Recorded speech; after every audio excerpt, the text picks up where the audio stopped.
misalnya jamnya sama, tapi produksinya bisa produksi berapa lebih banyak gitu. Oh, gitu. Jadi ini lebih baik. Oh, lebih banyak lebih baik. Lebih besar nilainya itu lebih baik. Misalnya umumnya. Iya, ini tuh per jam kerja. Iya, jadi misalnya umumnya, standarnya ya. Seharusnya biasanya dalam 1 jam itu bisa mendapatkan berapa produksi dan berapa. Biasanya 100 unit kerja per 1 jam. Nah sekarang bisa mencapai Ini jumlah produksi. Ini kalau ditulis secara matematika kayak gini ya. waktu. Ya.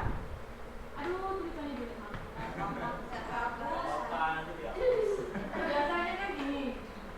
Standarnya atau umumnya. Dalam ini kelihatan mbak-mbak yang di belakang semuanya. Oke. Dalam 1 jam dia biasanya memproduksi 100 unit. Tapi ada perusahaan yang bisa 200 unit per 1 jam. Nah, maka nilainya kan lebih besar ini. Ini kalau di jumlah 100 dibagi 1 kan 100. Ini kan 200 dibagi 1 200. Jumlahnya ini kan lebih besar daripada ini. Maka dia lebih baik. Maka dia lebih efektif. Jumlah jamnya sama tapi yang diproduksi lebih besar. Begitu teman-teman. Itu yang dimaksud jumlah produksi per jam kerja karyawan. Kemudian tingkat keuntungan dari investasi. Keuntungan dari investasi. Keuntungan dari investasi. Kalau semakin besar semakin bagus atau semakin tidak bagus? Semakin besar investasinya akan mendapatkan uang semakin banyak.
dengan imbalan atau dengan perlakuan gajinya gitu yang membuat karyawan tidak betah di perusahaan. Curhat